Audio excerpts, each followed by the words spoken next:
적폐청산이냐 정치보복이냐. 지금 이명박 박근혜 정부의 의혹에 대한 수사가 진행되고 있는 가운데 여야 공방이 치열합니다. 자유한국당은 지난 11일에 정치보복 대책 특별위원회라는 걸 구성을 해서요. 어제는 권양숙 여사를 비롯해서 노무현 전 대통령 일가를 검찰에 고발했습니다.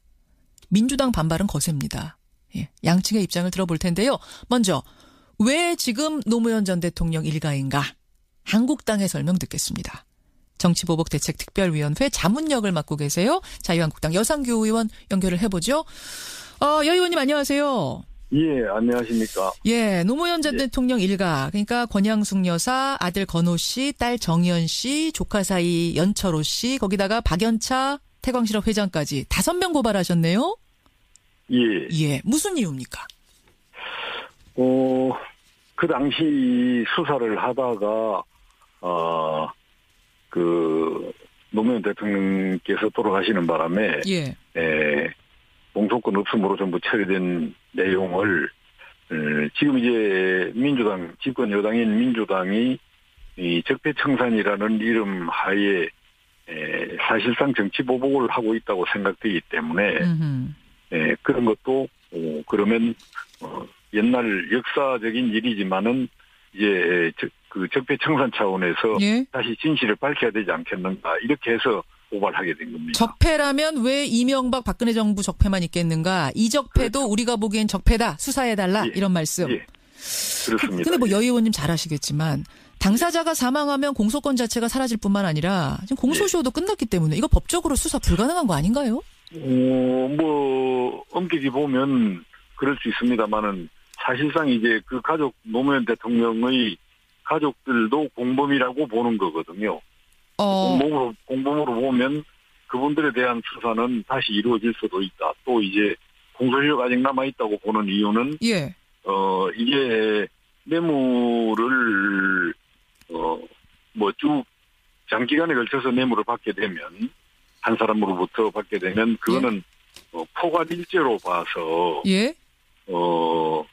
마지막 받은 그 하나만 1회만 공소시효가 남아있다 하더라도 전체가 공소시효가 남아있는 걸로 됩니다. 지금 그러면 마지막 받은 것이라고 생각하시는 그 시점은 뇌물수수 공소시효 15년 안에 들어가기 때문에 문제가 없다.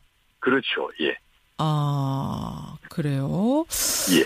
근데 지금 이 민주당에서는 현 정부가 진행하는 적폐청산 작업에 대한 물타기가 아니냐. 이거 법적으로 사실상 이 마지막이라는 것에 대해서도 지금 검찰이 인정할지 안 할지도 모르는 것이고 또 공범의 부분에 대해서도 인정할지 말지도 모르는 부분. 왜냐하면 노무현 전 대통령 당사자, 핵심 당사자가 사망한 상태이기 때문에 이런 상황에서 법적으로 불가능하다는 걸 뻔히 알고 있으면서 적폐청산 물타기하기 위해서 역공격하는 것 아니냐. 지금 민주당의 입장은 이렇거든요. 그런 것은 아닙니다. 말씀드렸듯이 지금 수사를 할 수 있는 거고요. 그리고 이제 그 민주당이 벌이고 있는 적폐청산이라는 게 지금 우리 자유한국당 입장에서 보면 이명박 정부나 박근혜 정부에 대한 어떤 업적을 폄훼하고 그리고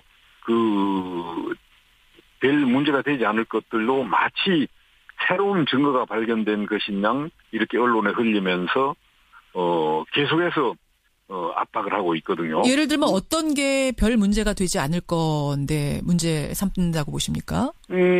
지금 박근혜 전 대통령에 대한 새로운 증거가 확보됐다. 세월호에 관련된 새로운 증거가 확보됐다. 예. 또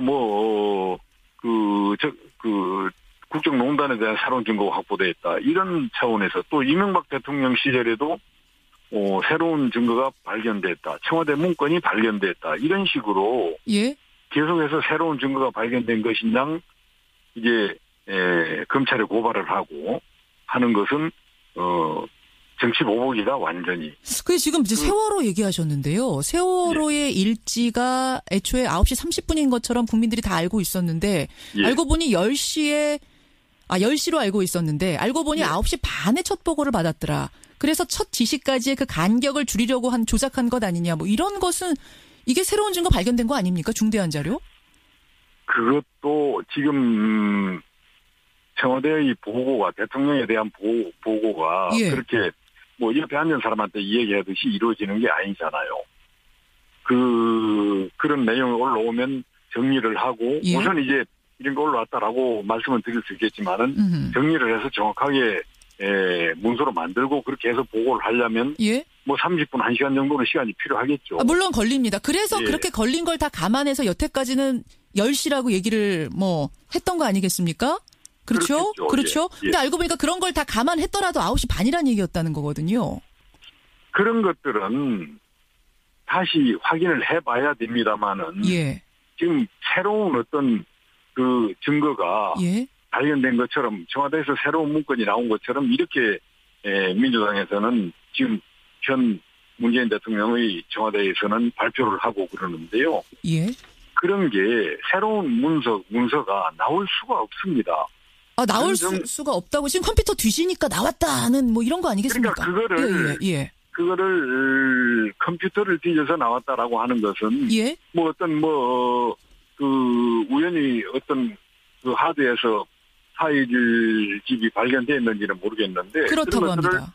하나하나 이렇게 뒤져가면서 시간적인 간격을 두고 예. 이렇게 딱딱 발표를 하거든요.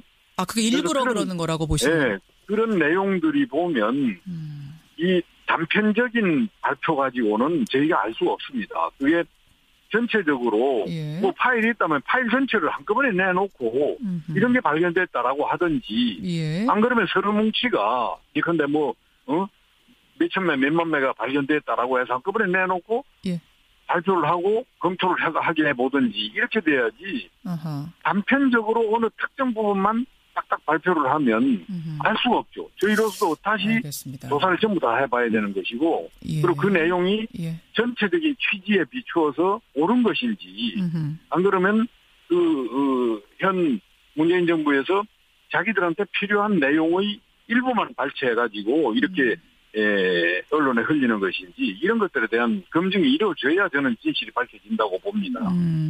그러면은 이렇게 조각조각 그때그때 발표하는 건 말고 예. 전체적인 폴더 전체를 공개한다든지 뭐 이러면 정치보복은 아니라고 보세요. 그때는. 그렇죠. 전체적으로 내놓고 전체적인 취지를 봐가면서 예. 한번 검토를 해보자는 거죠. 양당이. 그때는 정치보복이 아니다. 네. 지금 돌이켜보면은 지난 겨울 상황이 상당히 특수한 상황이었죠. 국정농단 네. 사태가 밝혀졌고 그 과정에서 국가기관 곳곳에 문제점이 드러났고 네. 드러난 것을 수사하는 과정에서 지금 이것저것 뭐 세월호 이것뿐만 아니라 청와대에서 나온 것뿐만 아니라 다른 것도 제가 말씀드리는 겁니다.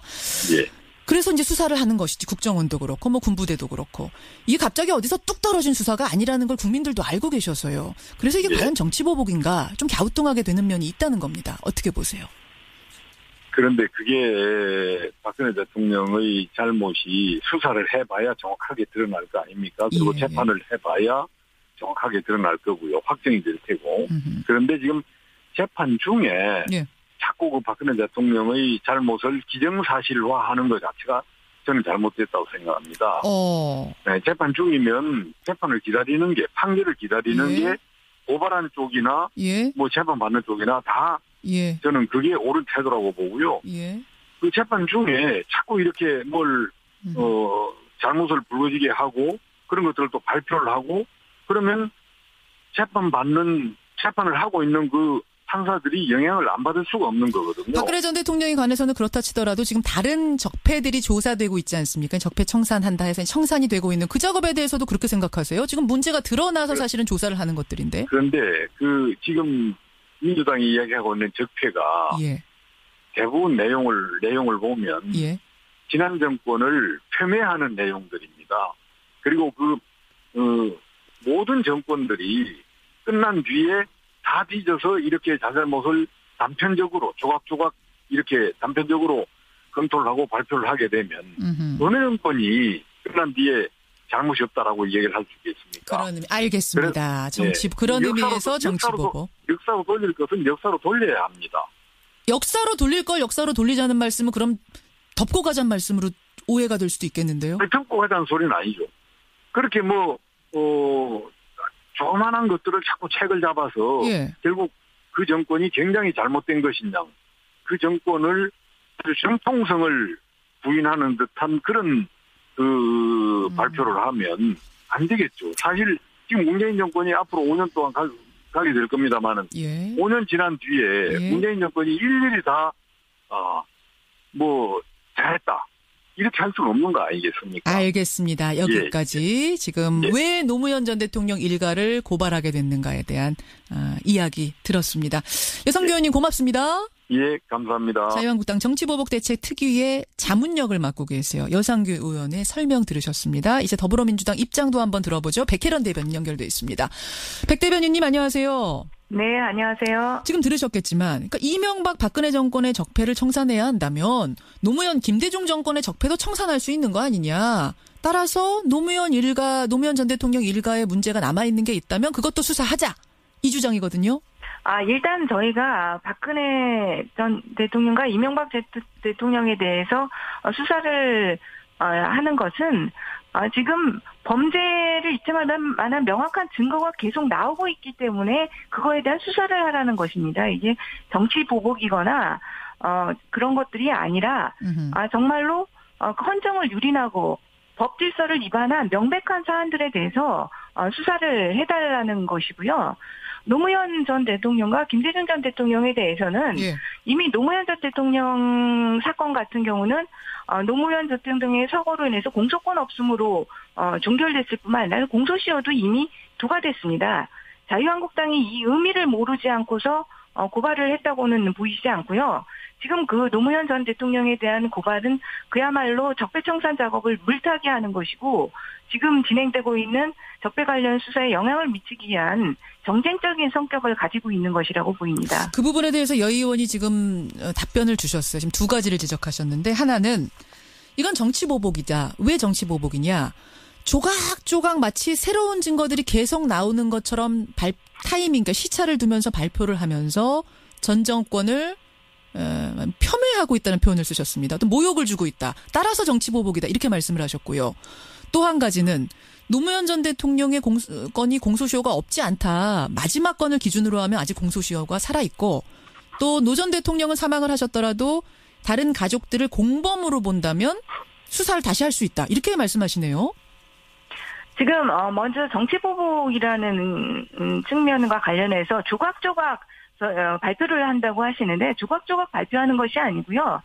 지금 청와대 발표에서도 나타났지만 파일 자체가 동시에 나타난 것이 아닙니다. 그러니까 처음에는 파일들이 있는 것 자체를 청와대에서 몰랐던 것이고요. 청와대에 계속적으로 정비를 해나가는 과정에서 순차적으로 여러 것들이 나타났기 때문에 그것을 발표 시점에 있어서 다를 수밖에 없는 것이고요. 조금 모아놨다가 한 번에 발표하면은 아까 정치보복 아니다 또 그 말씀하셨어요, 여 의원께서. 그거 자체가 진짜 어불성설인 것이죠. 네, 이 자유한국당 자체가 저는 어떤 시점에 발표를 했던지 그 주장은 항상 정치보복이라고 했을 것이라고 생각합니다.